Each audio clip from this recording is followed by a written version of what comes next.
Hi guys, welcome to my open water tips for beginners part 3.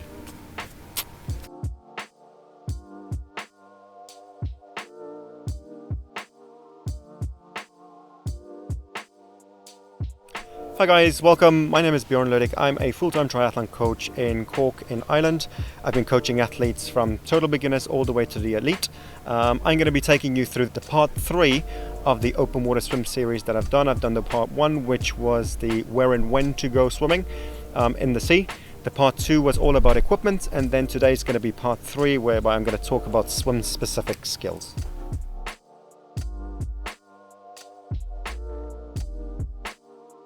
Okay, so now what we're going to do is we're going to talk about specific skills. Okay, so just entering and exiting the water, just make sure you know exactly where you are going. If it's sandy, is it rocky, just be careful and take your time entering the water and exiting the water, okay? Don't be rushing in too fast, take your time, have a look at the environment, see where you're going to swim and stuff like that.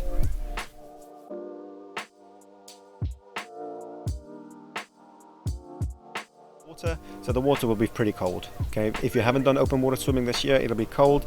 Your body may go into shock and go, whoa. So what I recommend you do is slowly walk into the water, get your hands and your feet nice and wet, slowly sit down into the water, take your time and breathe. Don't forget to breathe. So if you take your breaths nice and easy and slow and long, you'll be fine putting your head into the water. But what I would do is, I would ask you just slowly but surely, take the water in your hands, wash your hands, put some water onto your face, get the face used to the cold water, put more on, put onto your head as well, and then from there, keep standing, just put the head down, blow a few bubbles, come up and take a breath. Do that a few times and even mimic the swimming as well. So head down, blow bubbles, breathe to the side, head down, blow bubbles, breathe to the other side. When you are ready with that and you have your breathing under control, start swimming.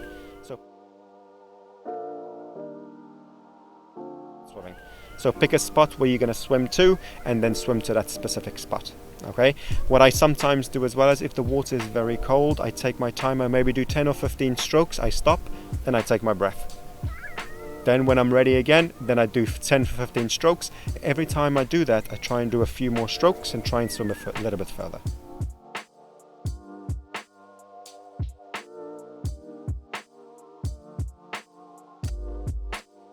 Okay, so let's talk about spotting. So when we are swimming in a triathlon, we swim from point A to B to C. What we are trying to do is we're trying to swim as straight as we possibly can, because if you're going to swim around in circles or zigzag, you'll add a lot more time onto your swimming. When we are swimming, you are swimming to a specific point, my arms are moving and I'm pointing where I am swimming to. Okay, so as I'm swimming, if I'm pointing this way, this direction, I will swim that direction. If I'm swimming to you, I'm pointing with my fingers to you. Okay, when it comes down to spotting, we try and lift the head and breathe. Keep it as controlled as possible. So we slowly lift the head. You only need your nose to be above the water to be able to see where you're going, and then you turn to the side. So that's why it's kind of important to be able to bilateral breathe, because if you spot and breathe only to the one side, if the waves come from the one side and you can only breathe to that side, you have two choices. You either breathe the water, stop and you have to throw up, or you breathe to the other side. Okay.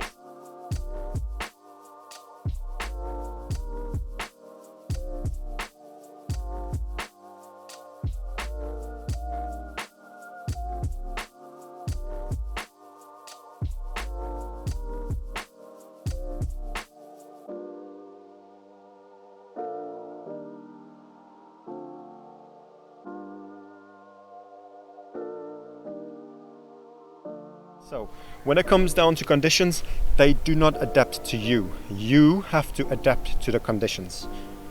That's a very, very important thing to remember. So when you are swimming in the sea, or if you are swimming in the pool, make sure that you are bilateral breathing. Try and breathe maybe once or twice to your non-strong side, and that's fine. Because if you do swim in the open water, if you cannot breathe to the other side, you will have to stop and they'll have to pull you out. If you start swimming and you feel uncomfortable, turn onto your back, relax, take your time, get your breath, compose yourself, and then start swimming again.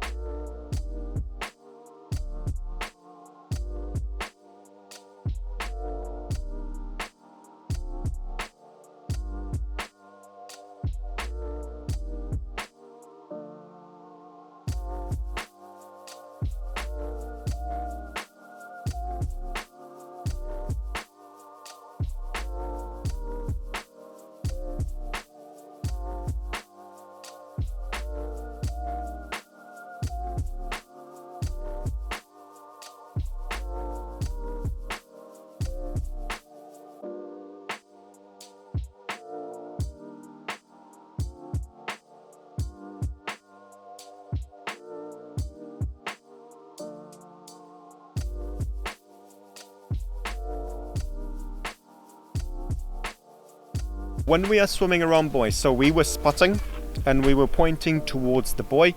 If I'm swimming around the buoy and the buoy is to my right, I always breathe to the buoy. Always breathe to the buoy. Always breathe to the buoy.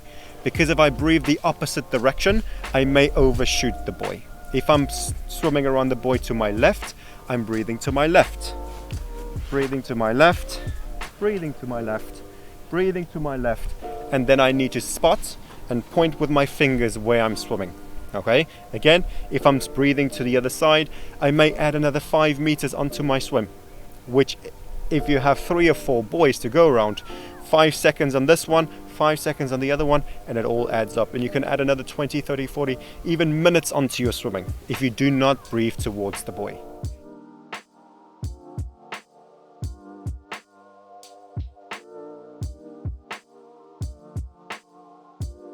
Now, when you are swimming in the open water, or even if you are swimming in the pool, get used to swimming in groups.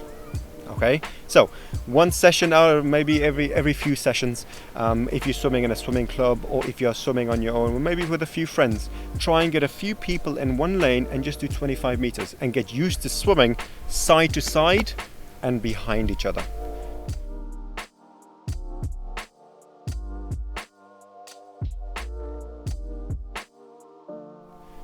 When it comes to drafting, you can save between 20 and 30% when you are swimming. I had a guy that I used to swim with, and I did a race, and he's a better open water swimmer than I am, but I'm a better pool swimmer than he is. So what I did is I kind of knew he was a good swimmer, so what I did is I drafted behind him for 1,450 meters of an Olympic distance swim. I went past him on the last 50 meters, and I got the swim prime, and I won the race as well.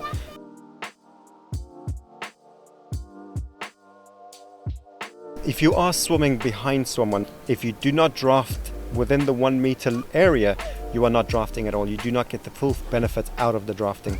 Now make sure that if you are drafting behind someone, you either touch their toes and look for the bubbles. If you do not see the bubbles or touch their toes, you may not be within that. Every now and then, if you are swimming behind someone, make sure that you spot to make sure that they are swimming the right direction as well. So if you are spotting over him or her, and they are swimming the wrong way, then you need to decide, are you going to copy what they are doing and swimming the opposite direction, or are you going to swim the right direction, which you know that you are swimming to the right buoy. Make sure that you read your race briefing beforehand to know exactly how the swim works. Point A is here, point B is here, point C is here, and you can plan out exactly how the swim should be. So if they do go off course, you know that they are going the wrong direction.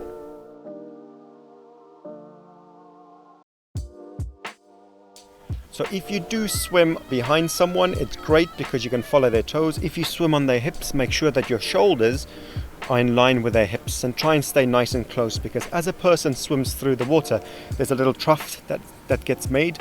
And if you're swimming within that, you can save a lot of energy. All right, you may get a kick every now and then, or maybe an elbow, but these things happen. Just be careful and take your time and make sure you know where you're swimming and they know where they're swimming. If you do swim around buoys and you feel a bit uncomfortable, try and stay a little bit further away from the buoy, because if you go closer, there may be a few elbows and a few kicks as well.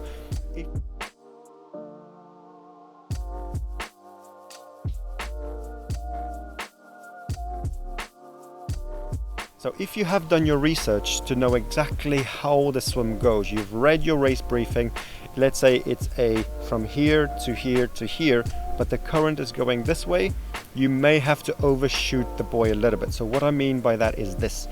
So if the buoy is here, you swim from here and you swim straight as the crow flies. If you swim straight and the current goes this direction, you may swim this direction.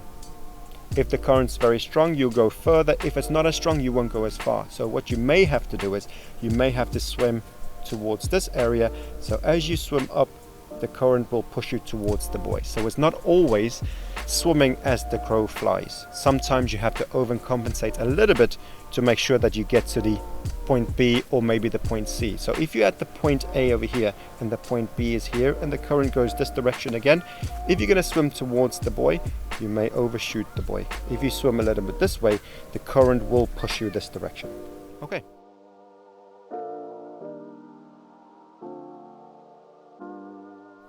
At the start of every race, there's a huge amount of people together. Okay, if you are a very strong swimmer, you'll probably be on the front. If you are not very strong, stay to the side or to the back. If you need more space, get away from people. Make sure you feel comfortable where you are. When the race goes, you go at your own pace.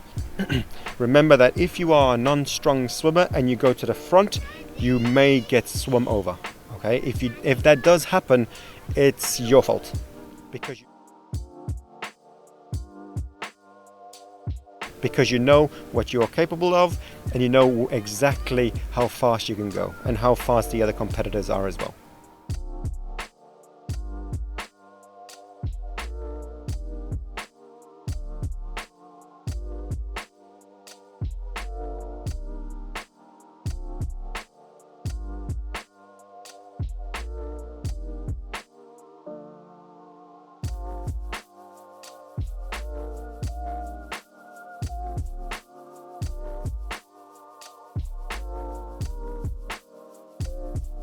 Okay guys, if you want any more triathlon related stuff, just click on the subscribe button, click on the notification button, and whenever there's a new video coming up, you'll get a notification and you can watch it and enjoy your open water sea swims.